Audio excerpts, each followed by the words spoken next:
Fine. Mm. I have by my side Jason Enrique. Thank you. I don't like introducing everyone because I actually want everyone to hear it directly from the person that is here. And you have a big background and a lot of things going on right now, so tell I see you did the research too. Yeah. A little bit about yourself and what you have going on. Sure. So I am Jason Enrique. I am the host of the First Class Second Place podcast, and I am also a actor and director and aspiring voice actor. And I'm born and raised in Jersey. I spent some time in Florida in my teenage years, my preteen years and teenage years. After I graduated high school, I came back up here to New Jersey. This is my home. I love it here. I don't think I'm ever going to leave. I think this is going to be my passing place. And I've always been a creative ever since I was a kid. I remember at a very young age, I was a huge fanatic for movies, and I always wanted to be involved in movies some way, shape, or form, but I was also very self-conscious about being in front of a camera. Ironically, that's not the problem for me now. But I was inspired for directing because there's two movies that I saw in particular. One was True Lies, directed by James Cameron, and the other one was Die Hard with a Vengeance, directed by John McTiernan. And I'm a huge action junkie, and not only did I love those movies, but when I was a kid, I also saw the making of featurettes, and that's what kind of inspired me to want to be in the director's chair, because I love the process and how on top of the projects that they were on, and it was just really awe-inspiring. And just to seeing everything, with movie magic at your hands, that was really a big thing for me. But as I got older, I never pursued anything in film because it was two things. One, I figured it was one of those things where I'm an adult. I'll cross that bridge when I get there and I'll figure it out. But also there was a problem with family believing in my dreams. They always kind of try to hinder it. They didn't think that I had the wherewithal to do something of that capacity. So they would try to veer me off to not smaller, but safer careers. Like, did I ever think about joining the military or maybe... That's not safe. Well, safe as far as they don't expect me to fail. No. I was like, wait. Like, they think that I would be a better soldier than a better creator, according to them. The thing is, it's hard for families, especially Latino families. They don't understand creative mentality if they're not doing it. Right, especially if they're not from this country. They come here. You're supposed to have an education and have a job. That's it. Mm-hmm. There's no entrepreneurship. They don't get all that. So it's really hard to explain. Everything you just said is probably another fucking language to them. Yeah. And I'm sure now it's different because it's been years, but I understand a lot on that aspect of trying to explain this is my future plan, and having someone or anyone really diminish it a little, I guess. Yeah, no, it was certainly diminished because I let the discouragement affect me, because I actually felt at one point that these people actually knew what was better for me than I did myself. So I paid attention to it and I listened to them, and I couldn't have been more miserable and depressed because I felt like everybody was telling me what to do and it wasn't good enough, or I wasn't good at anything that they were suggesting. I was lost trying to figure out my mark in life. And I remember this quote that somebody said, that sometimes you got to look back to see ahead. And what I like about that is sometimes you got to look back to see what really made you happy and what made you have that drive initially. And it was being a creative. And I'm so thankful for podcasting because I remember when I was in my early 20s, I actually wanted to get into the radio business because I was listening to radio nonstop. I was a huge junkie. Hot 97, Power 105, a lot of sports talk, Howard Stern, you name it. Howard Stern. Yeah, I was a big Howard Stern fan back in the day. I was just a big radio nerd. I would listen to it all the time. That was my form of entertainment along with movies. And I went to college, but it didn't work out for me. I'm a college dropout. I went for communications.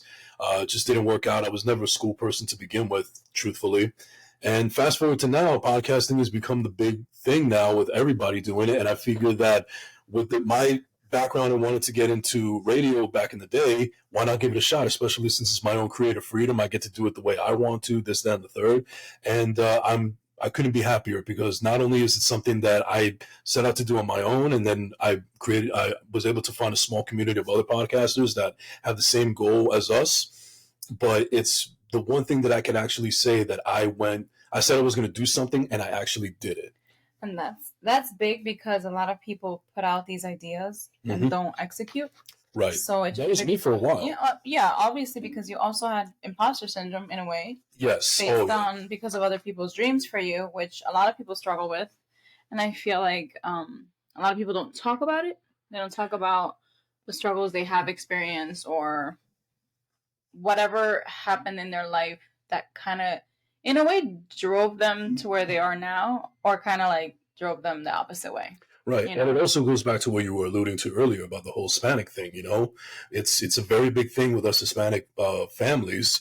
They also don't believe in the stigmas about mental health struggles and therapy and this, that, and the third. And I think we're now in a time where we're realizing that there's more to it than just what they believed in. Yeah. Mental health was not a hot topic growing up. It was like, if you go to therapy, you're crazy. Yeah. And that's the only reason you need therapy. And it sucks more for men because a lot of men struggle on the low and they're not supposed to show that weakness because you're supposed to be so strong. You're supposed to have your shit together. You're supposed to be the provider. You're supposed to be everything, right? And the woman is just supposed to be like, whatever, home, I guess, and doing whatever the fuck they're supposed to be doing at home. I'm not a homebody mom. I'm never going to be. I don't care how much my partner makes. It's not going to work. So for me, it's like, you can't have a pair where, okay, the man's doing great financially or whatever, but then he's falling apart mentally, physically, and emotionally. And then you can't have a conversation about it because he can't tell you that something's wrong with him, right? Because then, because I'm a manly man. I'm not supposed to. They don't wear pink. I'm not supposed to express my feelings. No matter how much you love me. But that was a stigma for a very long time, and I just I think it's more acceptable now. It is more acceptable, but there is a lot of men that still don't know how to open up, that are still not willing to because maybe and it might be the wrong partner they're with, honestly, because that partner may have done things throughout the years, and people end up just settling, and they're just like, I've been with this person for so long, we have kids together, this is it, right? Whether they're miserable or not, or they don't want to leave that relationship because of the kids, they'll fucking deal with whatever it is instead of voicing an opinion and seeing if either the situation gets better or if it gets worse, Right. But that situation happens at home, in a business, in a job, and it's not fair to anybody. I have seen a lot of men now, like you said, voice it more. And I'm really happy that you brought that up because I was going to bring it up later, but like I said, things flow. Because you did mention that you like to spread awareness for suicide prevention and helping others, who may be suffering with mental illness, because it's crazy. My last guest also talked about that too. And it was a female. So it's nice to see a different perspective because it's hard. I have a child, a teenage boy. I have 2 children, but I want my son to grow up knowing that it is okay to tell me, like, Mom, this is going on, or I'm feeling a certain way. I don't want the whole, my mom, I need to be tough for my mom or whatever. I don't want that. Like, I want him to be able to cry. I want him to be able to tell me when he's angry. And, for you, what are like some practical steps and resources that if you ever needed to found most effective, to provide support and spreading hope for others in a situation like, mental health? I don't know if you know someone specifically with a suicide. Well, yeah, thought, yeah. Well, I mean, that's a great thing to bring up because, first and foremost, I like to say that I'm genuinely one of these people that I genuinely do care for others, whereas I feel like the topic of mental health has become so progressive, for lack of a better term, where people have really been open to it and accepting it and having these kind of conversations. But you have those people out there that it's kind of narcissistic for them in a way to only want to help others out because it makes them feel better about themselves. The fact that they've helped somebody out. I mean, I know post it and talk about it. Right. I know somebody that may want to help somebody that's going through something, but they're only doing it because they, once they make that person feel better about themselves, it's more like a pat on the back. Like, there you go again, buddy. You saved another one. You did a good deed. Yeah, exactly. That's my good deed for the day. I feel differently from that because I actually attempted to take my own life back in 2018. Oh, wow. I attempted to take my own life, and luckily I didn't succeed. but it was a really dark place I was in a really dark place in my life at the time. It was a lot of negativity thrown my way. I didn't think very highly of myself.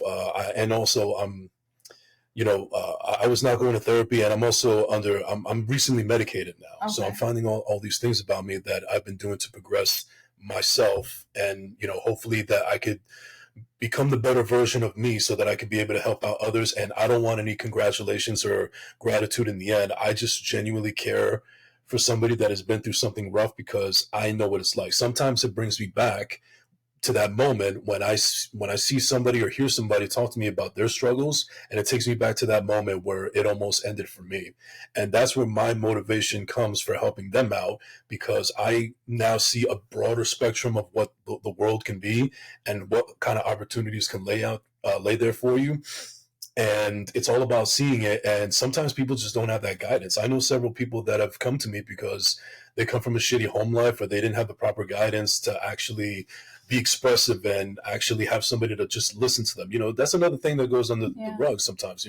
Sometimes when somebody's going through something, they're not necessarily looking for advice or this, that, and the third. They're actually, they need somebody just so they can get it out of them, Yeah, because there's places like home that you can't, like I was just stating, if they're younger, they probably live at home and they're scared to talk about it at home. Or a lot of people have grown up. I grew up getting in trouble a lot, like things that weren't allowed, and that was the norm. And I'm glad you were able to get past that.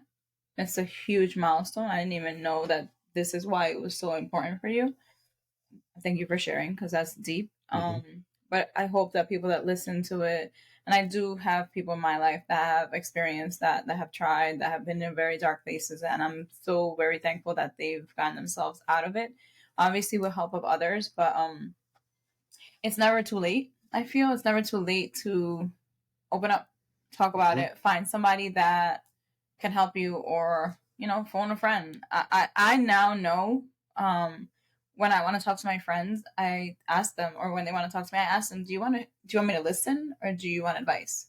Because back in the day growing up, we would just, don't do this, don't do that, right away have a comeback. But at one point we got older and we were like, listen, I don't want your advice. We didn't get offended anymore, and I feel like people need to be okay with just shutting the fuck up and letting the other person talk, and then, or prior to saying, hey, do you just want me to tune in, and then you let it all out, and then we act like whatever, hug it out, or do you want my advice? Because at the end of the day, that person, or you may not have the right advice.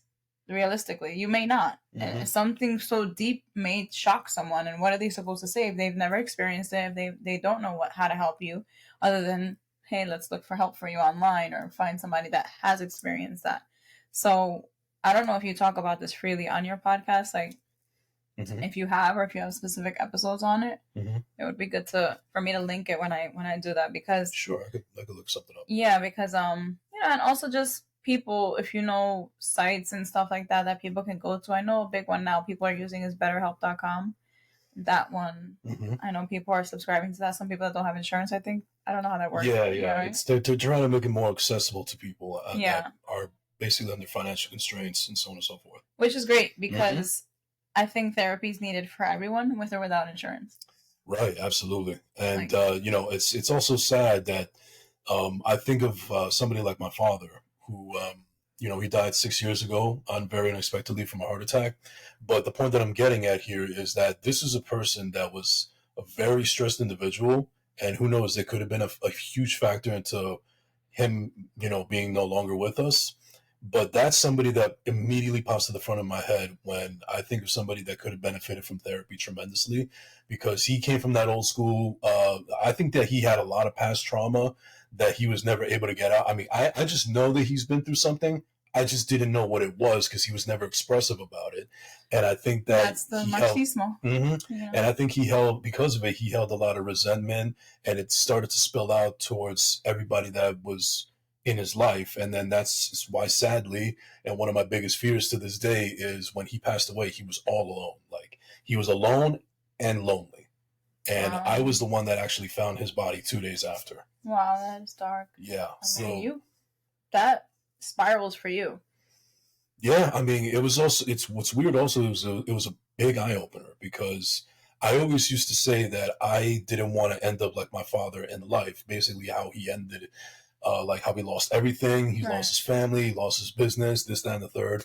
But now my biggest fear is ending up how he ended his life. Well, how his life ended, I should say, because that's even scarier than I realized. So because of that, and one of the things that I'm grateful for is having him as my father was I saw his faults, and I noticed when I was younger I was kind of following in his footsteps, and I started to see why people were very dismissive towards me or why they kept their distance from me, and it was a big eye opener. And everything that he was projecting in front of me, it was kind of like a lesson, like don't be that way. Don't be that way. Break the cycle. You know, break the stigma, whatever the term you guys want to use. But that was a huge eye opener for me. And once I started to do that, once I started to change and become my own person, I could have been happier. I couldn't be happier, and it actually resonates with a lot of people in my life. That's great. And you said you wanted to change that, which obviously you changed on your own and with other help, but you're creative. You've said that I'm a creative, so I always relate to creatives in certain aspects. So in a world of art and creativity, I feel like you have to be vulnerable. Absolutely, yeah. And I feel like that fuels innovation for us. So how has recognizing and addressing your own mental health and inner peace influenced your creative process, whether it's here in the podcast world or your acting world? Or did you even mention that you're acting? I don't remember now. I did mention it in the beginning. Okay. Yeah. In your acting world, because if you think about it, you know, unless you practice some rituals or something that help you maintain a healthy and productive creative mindset, because as an entrepreneur in general, or I think you still work, right, full time? Yes. Yeah. So you have your job, then you run your business, the podcast, and now you're doing the acting. Like, how do you find the flow? Like, how do you make it make sense where you don't fall into like a rut? Because you can easily overwork and burn out, where it becomes another kind of like issue that you have to deal with. And to me, I feel like, and you can correct me if I'm wrong, it fuels you. It does fuel me, because this goes back to when I was younger and I didn't know what to do with my life. And I realized that maybe I'm not unique, or I'm not talented, or I'm not creative in any way. I was basically regulated to being a person that I thought I was going to be, that person where I just work a regular 9 to 5. I come home with the family, you know, watch TV, and then afterwards do it all over again. It's very mundane, very boring. Yeah, very robotic, you know, just like the rest of society. And it literally got me stuck in a rut, because that's what life was about at that time. It was being stuck in a rut, just doing the same repetitive thing over and over. And, you know, that also goes back to my father, because that happened to him as well. Yeah. It was a very repetitive life that he was living, and I could see why he was miserable. So going back to your question about as far as like creative, I just feel like, you know, despite my age, you know, depending on, you know, some people in the world, I'm a little bit more of an advanced age at that. But one of the greatest things that, well, just anything creative, you know, like I'm not that spry 20. You're not that old. No, I'm not. It's I'm pretty sure I'm older than you. I don't think so, but yes, I am. How old are you? 37. I'm gonna be 40 in 3 months. You don't look it. Thanks. That's that. But I have a feeling. I'm like, no, I know I'm older than you, so stop saying the age. Not that much. Not that much. Still. Yeah, but the point I'm getting at here is, I just realized that it's never too late to want to do whatever it is that you want to do. Pursue your dreams. Exactly. Pursue your dreams. And me being able to have the freedom to do that, and being able to create my own opportunity so that I could create other opportunities for others that don't realize their own potential, is definitely a driving force for me. And because I do have a regular day job, and I have a personal life that's very low key, just doing all these things just really fuels me, and it makes me realize that I'm doing something exceptional that not a lot of people can do. And I do it with no ego. I do it with humility. I stay grounded. And I think that also resonates with everybody else that I'm creative with. Do you practice any type of like meditation, yoga, Gym, like, is there anything? Because for me, I have to go to the gym, right, to focus on me for that time. Like, running a business, being a mom, podcasting, hosting events. Like, I need those moments, right? So my moment is the gym or yoga, and then me time, like self care, whatever, nails every now and then. But like, is there stuff that you balance into your schedule? Just like I know you said you have a social life, but it's more private. But like, what do you do for you? A lot of walking. Yeah. I am a huge walker. Walking is good. Yeah, because I remember there was a time where, I was, living under my father's roof, and it was a very toxic household. And all I needed to do was just to get away from that toxicity. So what I would do is I would grab either my CD player or my iPod at the time, and I would just put on my headphones, and then I would just walk for miles and miles and miles, not even going anywhere. No, just walking. Just keep until I was ready to come back home or when I was tired. And it was very therapeutic for me. Sometimes I wouldn't even take music with me. Sometimes I would just be there alone with my thoughts, with no technology at all. And sometimes I still do that. Now it's become a point where I feel like I need to find that some way, shape, or form. Now, I don't do it every day, but I do try to find the time to do it as much as I can, because that's my me time. That's when I unplug from the world and I'm not overstimulated by everything else that's going on with technology. It gets me a little bit more clear-headed. Yeah. And it's also good for my body because I'm getting my body moving. Well, it's a form of grounding. Yes. Yeah. So even if you go outside and just fresh air and you listen to the trees and the wind, that right there clears any clutter in the brain. And I know it's like some sort of form of serotonin. So it's good that you get out more often. And I know it's getting cold, but put that fucking hoodie on. I don't care. Put the jacket on and walk. If that's your thing, like, honestly, I would say try to do it like 3 to 4 times a week. And even it's funny because you mentioned when it gets cold, I'll still do it. You know what I call it? I call it free cryotherapy. Oh. Yeah. Have you ever done a cold plunge? Yes, I have. I haven't done a cold plunge, but I've actually stepped in that cryo chamber for like 3 minutes. First cold plunge, and it was crazy. Yeah, it was fucking freezing, but it's good for you. It's really good for you. The guy that was hosting it, like the facilitator, he does it every day. Yeah. And he's like 54, 55, and he looks fucking like 40. Right. His skin it's crazy. I'm like, I need to buy that little bath thing and do it every day, but that shit is so messy. It's crazy. You have a backyard for that, right? Yeah, but in the winter. Oh, in the winter. It's a double whammy. I'm fucking freeze my ass off, literally. But I think you should try it. It's shit's I'll do it. I mean, hey, if I was willing to get my legs waxed on camera for another podcast, I'll do anything. Waxing fucking hurts. Yes, it does. And I'm a pain tolerance person, but that shit was just like this little pain that I'm like, well, this is not a normal pain. Like, it should not be something that you deal with. You still got pain on camera, so... Sure. I have a deeper appreciation for what you women go through. Don't wax that shit. I'll do laser. Yeah. So piggybacking on the business. So you're not full-time entrepreneur, but entrepreneurship in general it's a lot of work, especially if you can't give it 100% right now to like make it full-time, just because energy financially, like I know when you have your regular, 9 to 5 or whatever hours you work, you have, I think you would have your benefits, you just have the steady income. And that's the real talk about being an entrepreneur versus, having a job and running a business, because you still have something to fall back on, right?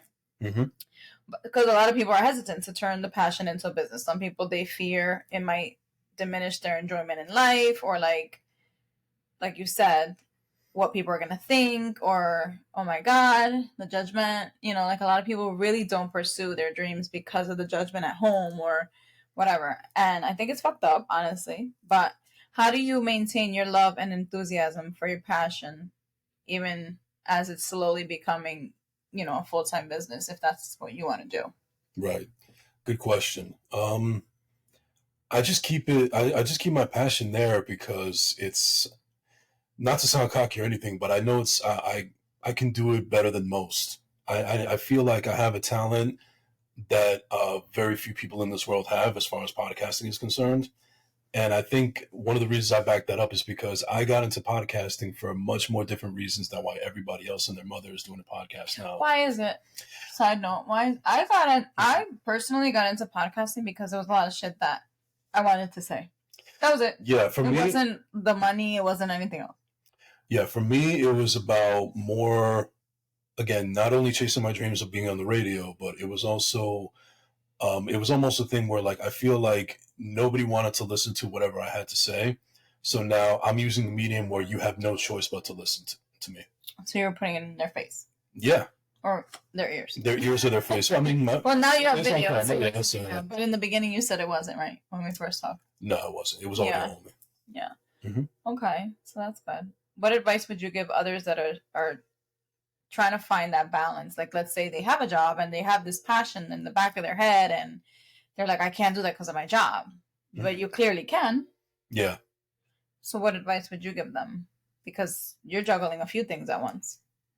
I would say everything's about balance.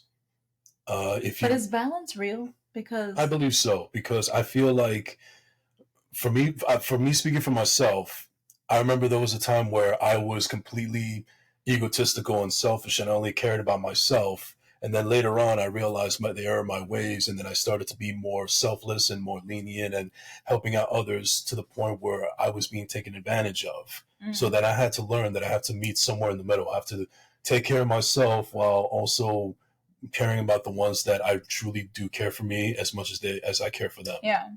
So I do believe that balance is a real thing. But as far as like advice, it really all you just really have to know if you have a passion for it, because I feel like if you really truly love something and you have a passion for it, you're always going to find some way, shape, or form or some time to make it happen. You're not going to have excuses. You're not going to have thoughts. You're not going to have doubts. Yeah, you will find a way to make it happen. It's one of those things. It's a term that we use all the time now. Like, if you really wanted to, you would have found a way. No excuses. Mm-hmm. I've been reading that more often lately. Mm-hmm. It's all about how much you really want it. It's true. Anything in life. And that could be it could be your fitness, your health, your job, your family, your relationship. Anything can change. Correct. You just have to put the effort into it, Actions over words. Yeah. I'm all about that. Show me, don't tell me. There's a lot of learning curves with running a business and your job and life in general, right? So how does marketing, finance, and operations, is that easy for you? Let's say someone that wants to become a podcaster wants to know, how much marketing and finance and stuff like that is needed? Can you share some of your lessons you learned along the way, and how did you go about acquiring the specific business skills to succeed with your podcast? Because you're about to hit 2 years, you said, right? I just hit 2 years already. Oh, you just hit 2 years. When? September 30th which is ironically National Podcast Day. Oh shit! That's hilarious. The funny thing is, and this is how I took out a sign that maybe I'm supposed to be doing this.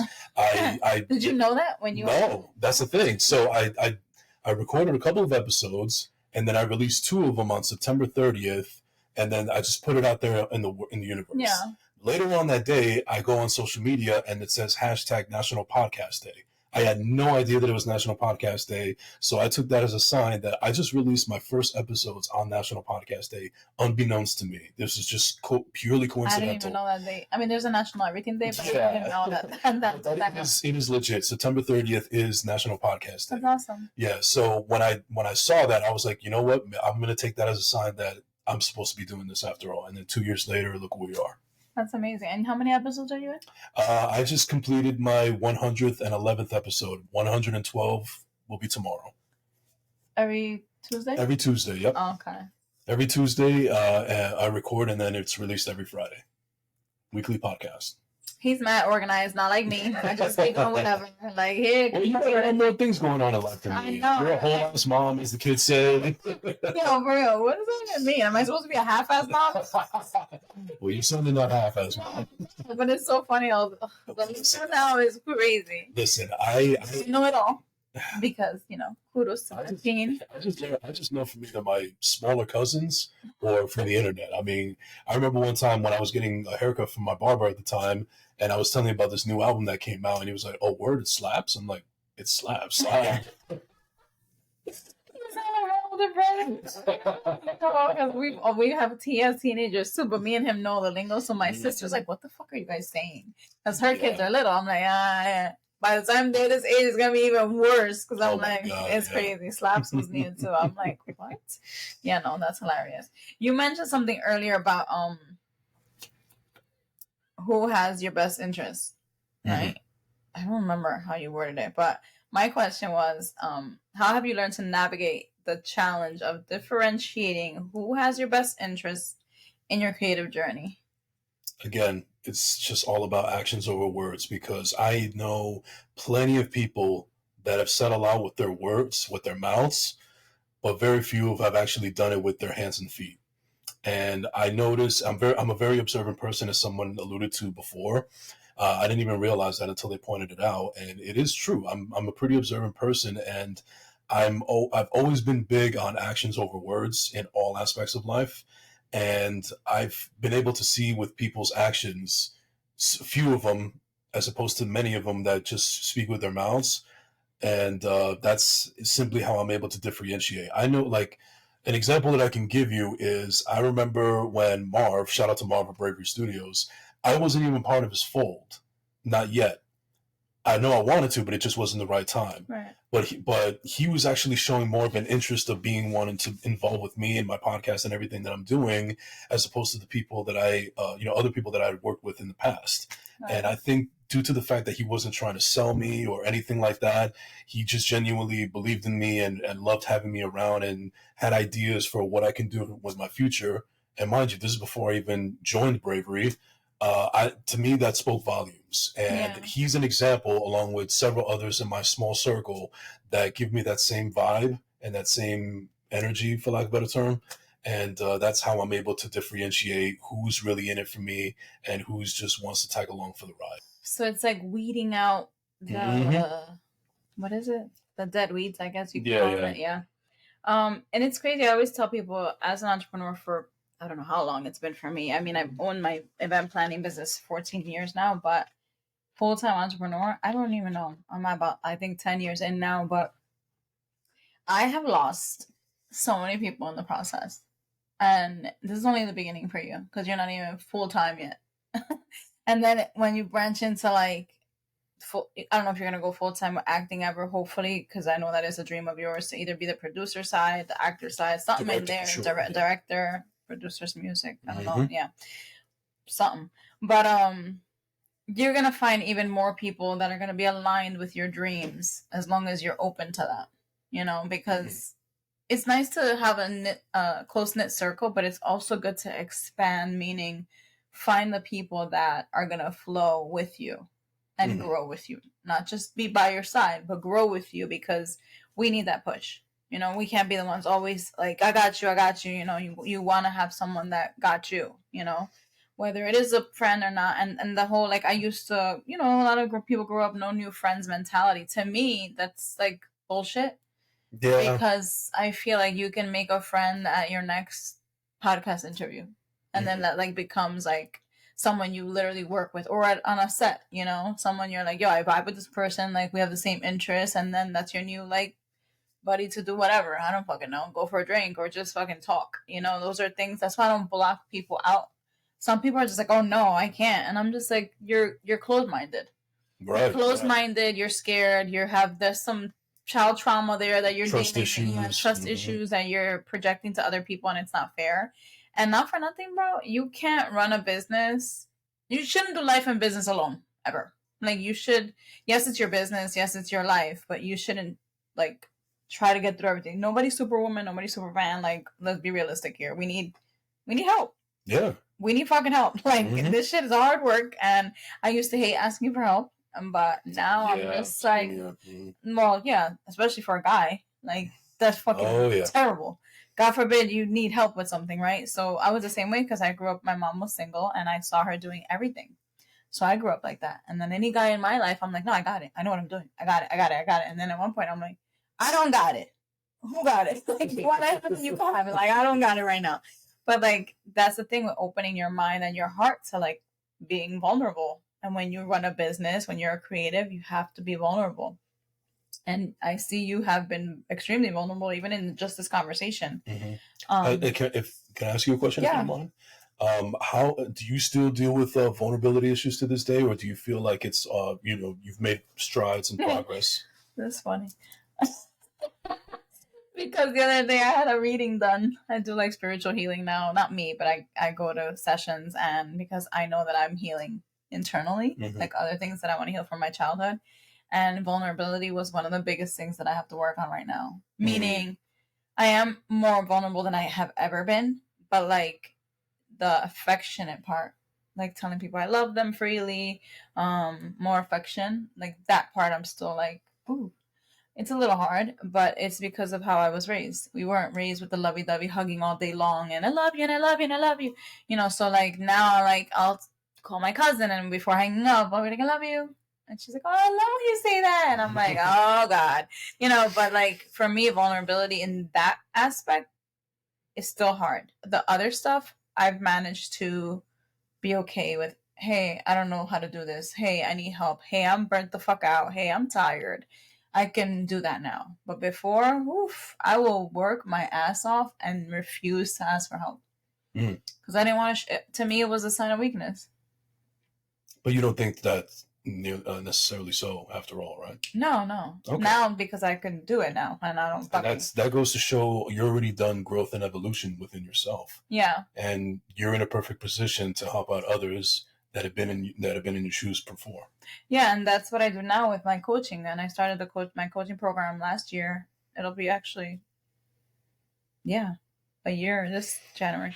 And that's what I wanted to do because I felt like everyone was stuck in the entrepreneur world on I got this, right? But then we all cave at some point.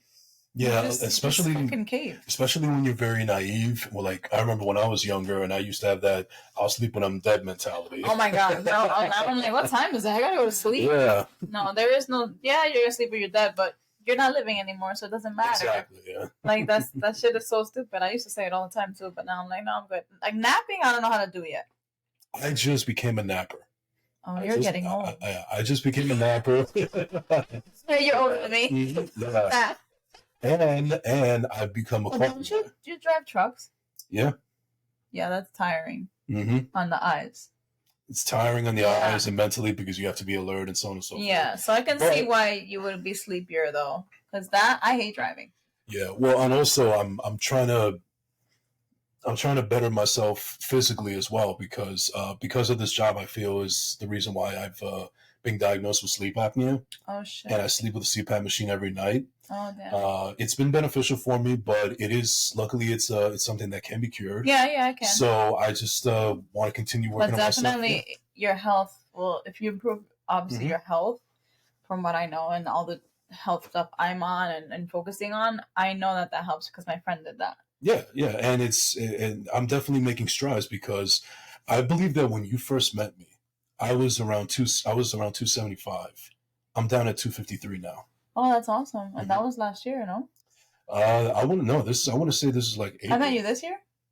Yeah. Oh damn! It feels like longer. I feel like it was too. You know what? We met in January because I remember in January that's when we were at the Film Factory. Shout out to Ryan Lamont. Oh yes, Ryan. That's right. That was really brief.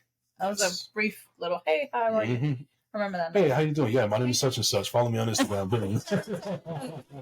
Instagram, that's it. No business cards, nothing anymore. Right. No, what a waste of paper. And then 10 months later, look who we are. Yeah, that's true. That is true. I just have some more questions, and these are just random things that I ask everyone. Sure. What is the perfect day look like for you? I know nothing's perfect, but like, what's a day that you'd want? Like, if you can have one day where you're like, I want to do this today with no interruptions, no work-life balance, just do Jason for the day. Well, first and foremost, it would definitely have to involve my dog. Okay. Like my dog is my everything. He's What's my world. His name? His name is Monty. Monty, that's right. Yeah. And the perfect day for me and him, it would be somewhere in nature.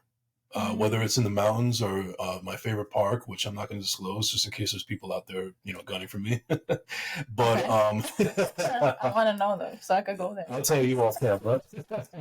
Parks though. Right, but I do have a specific place where I go to center myself, and it's a very big part of my childhood. So I go there to consistently find peace within myself, and it's a very peaceful environment. And it also brings me back to simpler times, like when I was a kid, and it makes me reminisce about those times. But also at the same time, it allows me to see how far I've come in life. So nice. it's a little bit of a reminder. So a perfect day for me would be with my dog, and we would be like either on a beach or on a park or a mountain, something nature wise, where I don't have to worry about what's going on with the rest of the world. I don't have to be overstimulated. And fully disconnect. Yeah, fully disconnect. And that's when I notice that I'm at my most happiest. Which is perfect. It goes right into my next question. What does success look like to you? Success to me, it looks like... Or what is success to you? Because everybody answers it differently. Well, for me personally, I can't speak for anybody else, but for me, success is being happy with yourself, because I feel like we have become a society of wanting to do what everybody else is doing, and it's okay to be inspired and and all that good stuff by others to get what you want to do, but finding happiness within yourself and being comfortable in your own skin and always trying to find ways to progress is definitely a sign of success. To me, success doesn't matter about the size of your bank account or what material things you have. I mean, at the end of the day, you can't take it with you, so... I literally have always said that. We're going to die, and it's going to not come with us. Yeah, and there's some people out there that think they're better than me because they have a bigger bank account than me, or they have certain... Of course, that's so on and so forth. Because that's I don't want to say small-minded, but it's narrow-minded. I'll say it. They're narrow-minded. Yeah, which is the same shit. But I just feel like success for a lot of people is money. I mean, for them, there are people that really solely believe in the fact that I got the name brand this and the car and the this, and that's success. To me, they're just shittier people with money. That's all that is. Yeah. More money does not make you a better person. No, not at all. There's some people that have a lot of money and they're fucking miserable. Oh yeah, or they're even worse off than before they had money. Yeah. So yeah, to me, success is being able to handle your business the best way that you can, and finding the happiness within yourself, and noticing that every day above ground is a good one. Oh, that's a nice one. All right. That wraps up. I don't even know how long we've been recording. I tell you, this is... Well, I'm sure, but I loved it. Yeah, I don't like boring people. I know I don't bore people, but I don't want people to be like, oh my God, this is the longest episode. But again, I have no idea what episode this is going to be. I have no idea when it's airing, because I have like 3 other ones to put up, but I will post you and I will tag your page and everything like that. Let everybody know where they could find you, even though I'm going to tag it, but... Yeah, no problem. So you guys can find me at Enrique _ on Instagram, TikTok, Twitter, Threads, all social media platforms, also on YouTube. Don't forget to subscribe and like at First Class Second Place, streaming on all podcast platforms, wherever you find your podcast. Stay in tune for Nights Season 3, which is premiering on Halloween on the Rich Network, which is a subsidiary of the Roku channel. And also some more acting roles that I'm looking forward to that I'll definitely keep everybody posted on. I feel like you need to be on the radio ASAP. I don't know. Talk about I don't know what, but that voice is serious. Serious, guys. Well, if you know any people that are looking for voiceover work, send them my way. I'll let them know, too. But I will post that goes to everybody, yes.